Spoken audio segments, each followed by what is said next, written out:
Hi friends. ఈ మధ్య Congress party Rahul Gandhi గారు ఈ ఆ, మనకు ఈ మధ్య జరిగిన కొన్ని ఎలక్షన్స్ ఆంధ్రప్రదేశ్, మహారాష్ట్ర ఇలాగా ఎలక్షన్స్ రాబోయే బీహార్ ఎలక్షన్స్ కూడా ఏమైతే ఎలక్ట్రల్ రోల్స్ సిద్ధమవుతున్నాయో వీటి మీద ఆయన కొన్ని కంప్లైంట్ చేయటం జరిగింది. సో ఇక్కడ ఎలక్షన్ కమిషన్ ఒక ప్రత్యర్థిలాగా మనకు వాళ్ళు దాన్ని డిపెండ్ చేయడానికి చూస్తున్నారు.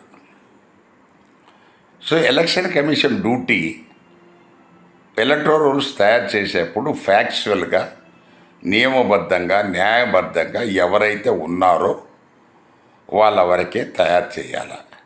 ఒక ఇంట్లో 80 ఓట్లు ఉన్నాయని, లేకపోతే ఒక బిల్డింగ్లో 500 ఓట్లు ఉన్నాయని చెప్పేసి మరి ఉంటే దానికి జవాబు మనము ఆ లిస్టును ఆ వెబ్సైట్లో నుంచి తీసేసినంత మాత్రం అది కనుమరు కాదు కదా. సో వెబ్సైట్లో మీరు మనకు దాన్ని రిమూవ్ చేసినంత మాత్రాన అది ఆ తప్పు కింద రాదు, జరగనట్లు కాదు కదా. సో అందువల్ల మీరు చేసిన ఈ తయారు చేసిన ఎలక్ట్రల్ రూల్స్లో రీవెరిఫై చేయండి, తప్పులుంటే సరిచేయండి.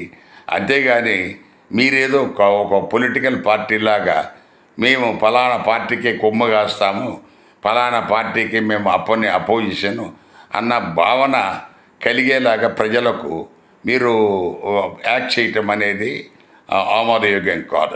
You are a constitutional body.